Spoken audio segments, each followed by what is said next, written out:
study this last year. We welcome you today. My friend and son in the Lord, who became a part of our family when his family rejected him, disowned him, sent him away, never allowed to live or interact with them again, brought home the reality of persecution to Kathy and I, and through the over 20 years that we've known him as a family member, we have heard the reports of seasons where he was in prison, seasons where the beatings and the torture was so great that he still to this day cannot talk about it, including times where he rode in the back of police or vehicles and the discussion turned to how they were going to kill him. These were realities that he faced for many years as he was a resident of under the regime of Muammar Gaddafi. This young man helped us to recognize the reality of persecution and the price that we pay when persecution comes. And today, friends, we talk not lightly but very seriously about the subject of persecution. And the question we're going to ask ourselves, taken from the scripture today that will be our theme scripture, is, are we worthy of persecution? Here are the words that the disciples of Jesus spoke after they experienced a very severe season of persecution, imprisonment, flogging, and a rebuke and on threats. And yet they spoke these words for us in Acts chapter 5, verse 41, where it tells us the apostles left the Sanhedrin, that is the court of the religious leaders, rejoicing,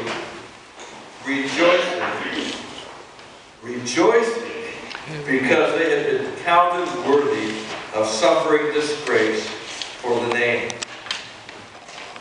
How is it that we can be found worthy of such a thing? Can we ask the Lord to make us worthy of persecution? We don't pursue persecution, but we have no guarantee that we won't face it.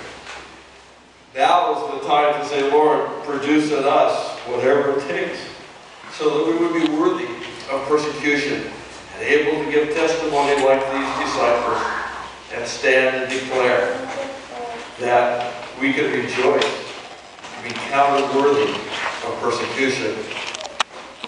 Today, the subject's a bit tender in my heart because a friend was arrested less than 2 weeks ago. To my knowledge, he's still in prison today. His wife left the country to not be there for very obvious reasons. And I have confidence, because I know this man, that soon he will stand and rejoice that he was worthy of persecution. He went to that country knowing full well the dangers that were a possibility. He loved the people so deeply that he was willing. And he's not surprised that he's in prison today, I'm sure. You can pray for him, but please, friends, don't pray just that he gets freed. Pray that he will glorify God.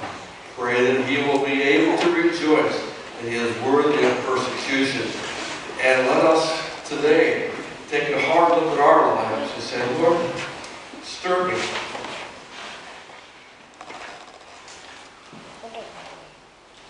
These words were given to us, read about persecution, and we need to consider the realities of persecution. As we look at this portion of Scripture, I believe it's for us, Acts chapter 5, and we'll continue our study in verse number 12. Here's what it says. The apostles performed many signs and wonders among the people, and all the believers used to meet together in Solomon's colonnade. Now, just a side note here. Earlier we read about the believers meeting in homes. Here they're meeting in a very public building, in a public situation. What does that tell us about how the church should meet? Absolutely nothing. It tells us that there's no right or wrong in truth. Where we meet, what we do, how we sing or sound, what we look like, how we organize. These are all matters that Jesus just didn't feel was worth wasting the time to tell us about. Because all sorts of forms of cultural ways of being and interacting are not what define us as the church. In fact, if you'll remember, We are encouraged to be the church because of qualities. I would suggest to you today that we will be worthy of persecution if we simply are the church, if we become the church, as described here in the rest of this verse. It says, no one else dared join them, even though they were highly regarded by the people. Nevertheless, more and more men and women believed in the Lord and were added to their numbers. Are you seeing some incredible qualities there? Qualities that we want to pursue individually and as a church to be worthy of persecution. There's some qualities that we learned about last week, and we see some of them repeated here, but they are qualities that we do want to emulate as the church. We may not emulate worship styles of the first century. We may not be worried about dressing and looking exactly the same, but we want to have these qualities. You remember them? They were qualities of unity. Qualities where the church saw need around and made an effort to meet those needs. It was quality of a powerful witness, a clear declaration of Jesus Christ and His resurrection power and the great message of His salvation for all mankind. And then the church was notable because of God's grace. It was a work. We see that described in this verses as well. More and more people believed, were added to their number. What a great witness. So be the church. Not members of an organization, but be the church, the living, thriving, witnessing body of believers that are followers of Jesus Christ. And I think that we will start towards being worthy of persecution. We look at the next verse. Verse number 17 reads like this. Then the high priest and all his associates, who were members of the party of the Sadducees, were filled with jealousy.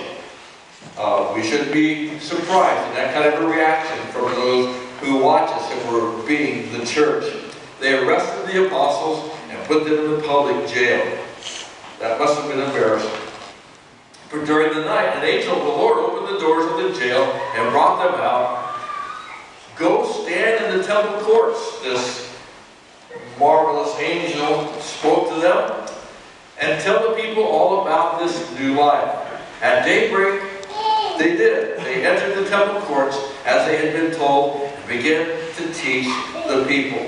Now, we would have said, get on the first plane out of town and get as far away from the persecution as you can. But the angel of the Lord said, no, go publicly, continue to proclaim, because it is the heart of God for us everywhere, at all times, in every situation, to proclaim boldly the message of salvation.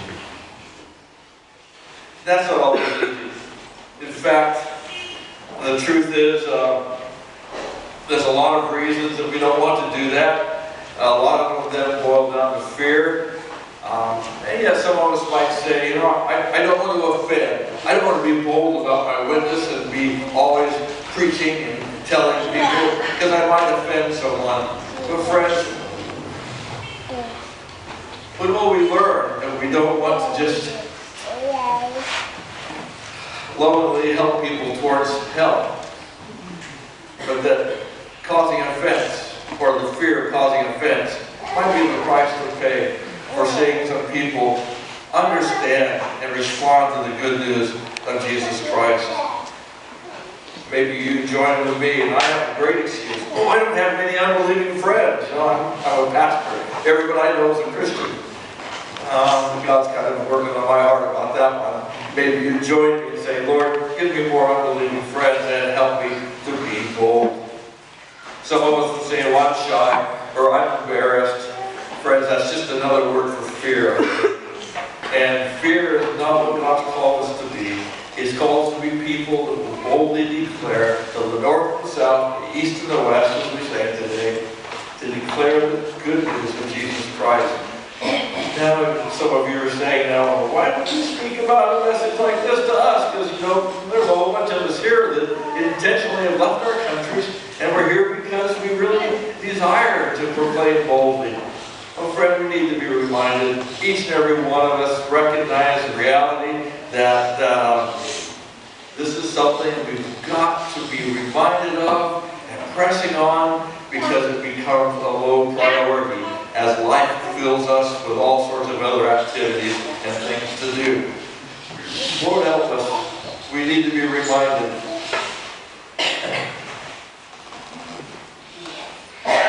Some of us might be tempted to take the approach that we've heard about on occasion where we're encouraged to just witness by our lifestyle. You know, like St. Francis of Assisi is reputed to have said, preach the gospel at all times and when necessary, use words. However, the truth is, he probably didn't say that. There's no record that he was ever quoted as making that statement. It's a nice sounding comment, but the reality of his life is that he proclaimed every opportunity he had. He proclaimed before popes and princes and authorities in his city in Assisi and all throughout Italy where he lived. But maybe some of you are not aware that prompted by the Holy Spirit, he came to Egypt to proclaim in the very head of the he went to the, what was it called, the Sultan? No, Sultan. There we go. I lost the word. Thank you for helping me.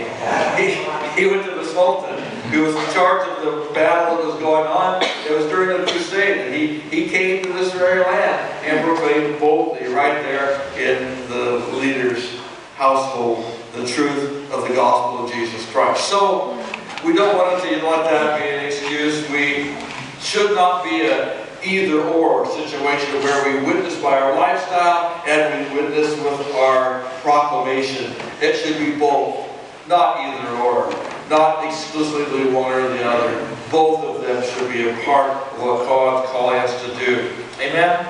Amen. Verse 22 continues. But on arriving at the jail, the officers did not find him there. So they went back and reported, we found the jail securely locked, with the guards standing at the doors. But when we opened them, we found no one inside. Quite a shock. Then someone came and said, look, the men you put in jail, they're standing in the temple courts, teaching the people right now. At that, the captain went with his officers and brought the apostles. They didn't use force. This is an interesting phrase. They didn't use force because they feared the people would stone them. That tells me that the apostles had an option at this point. They could have roused the forces of the crowds and combated this effort to rearrest them. They could have raised up an uprising. They could have caused quite a stir, and yet they didn't. They exemplified that we are not there to oppose authority. We are there to declare good news. And when authority rightfully arrests or persecutes, we don't look for ways to combat in the flesh. We don't look for ways to raise up opposition and to throw our energies into battling authorities that are around. But we, with the right attitude, submit to authority and continue to declare the good news.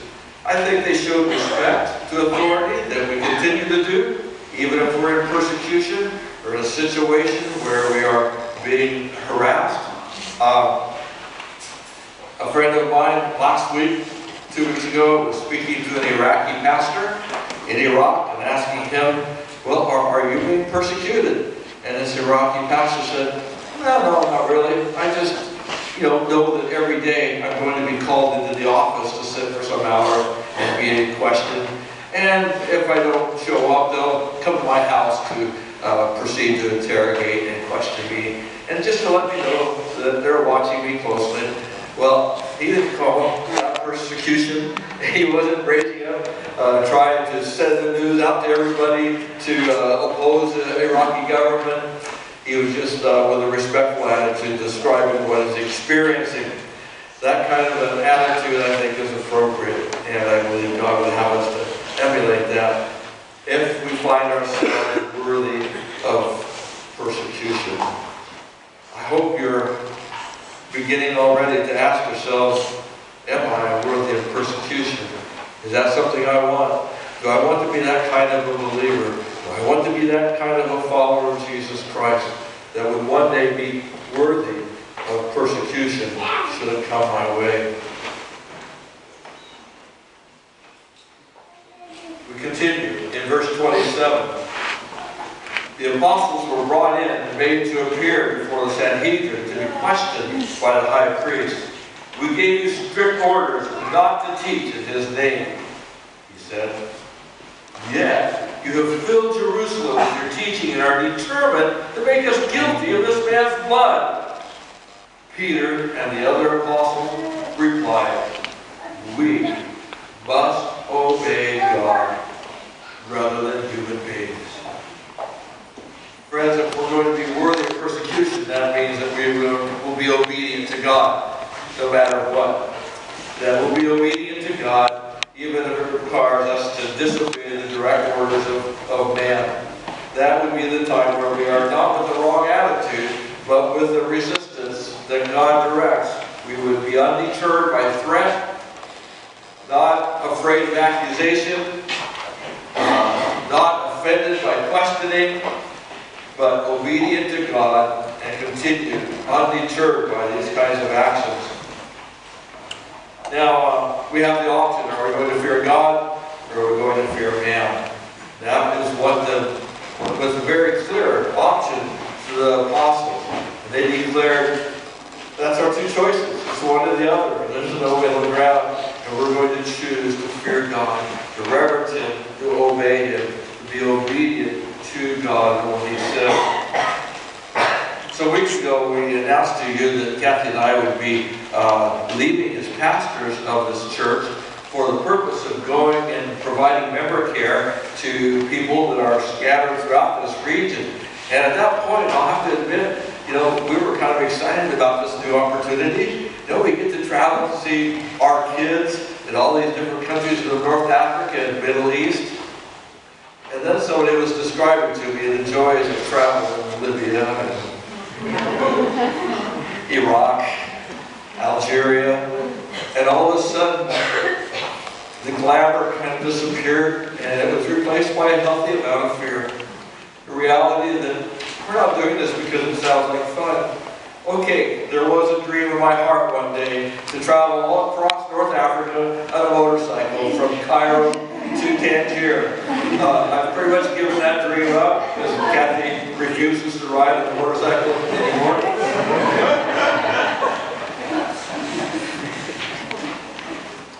We don't know how these apostles felt. They may too have felt fear. But they didn't respond according to that fear. They didn't let that motivate how they acted. It was not the determining factor of what they chose to do. They chose to obey Jesus. And we're going to choose to obey Jesus. And we're going to let Him help us with the fears that we have and the inconvenience of travel in some of these places and the expense. And frankly, friends, that's one of the reasons in March that we're going back to America. We need to raise some funds so we can afford to travel in these parts of the world because it's not cheap. Somehow you can travel through all the parts of Europe for practically nothing these days. But in these parts of the world where the gospel is so needed, it's expensive. So that's one of the things we will be doing. Wow. How about you? What are the opportunities in your life to obey God, to be obedient to Him, to make that choice? Am I going to obey God or obey man? Who will I fear? Who will determine what my actions are to be? How I pray that God will move on our hearts, friends, together, that we will be a people, a congregation that says we will fear God, we will trust Him. In conclusion, we read verses 40 here in chapter number 5 of Acts. This is what we've used already for our text today, but the description continues. And let me read it again. They called the apostles in, that is the religious court. They had them flogged. Now that,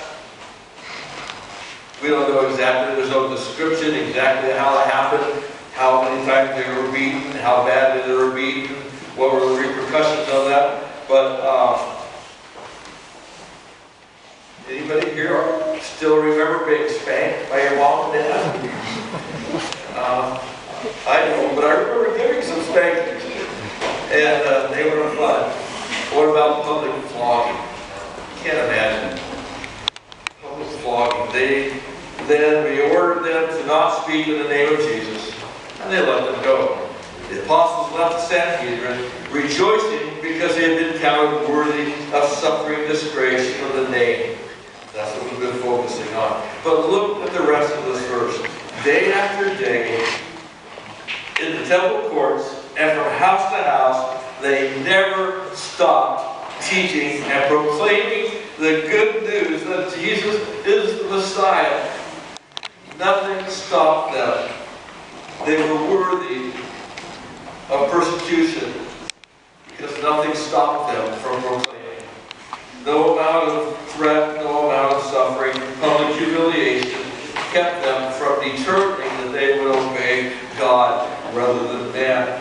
And they did it with a heart of rejoicing that God would allow them to stand before Him worthy of persecution. They kept proclaiming the good news. Would you join with me and pray for my friend who's in prison today, that God would make him worthy, that he would have ability to rejoice, and that when released, he will still boldly proclaim, and that even today in the prison, he is likely being interrogated by a man that he's had some experience with in the past, a man who's heard the gospel from him before, a man that he will once again have opportunity to stand before and declare his faith in Jesus Christ. May we believe God's empowering to make us all worthy of persecution if we face such opportunity. May we not be people that let fear motivate us, but by the grace of God, be overcomers. Let's just take a moment, close our eyes, let's consider these truths.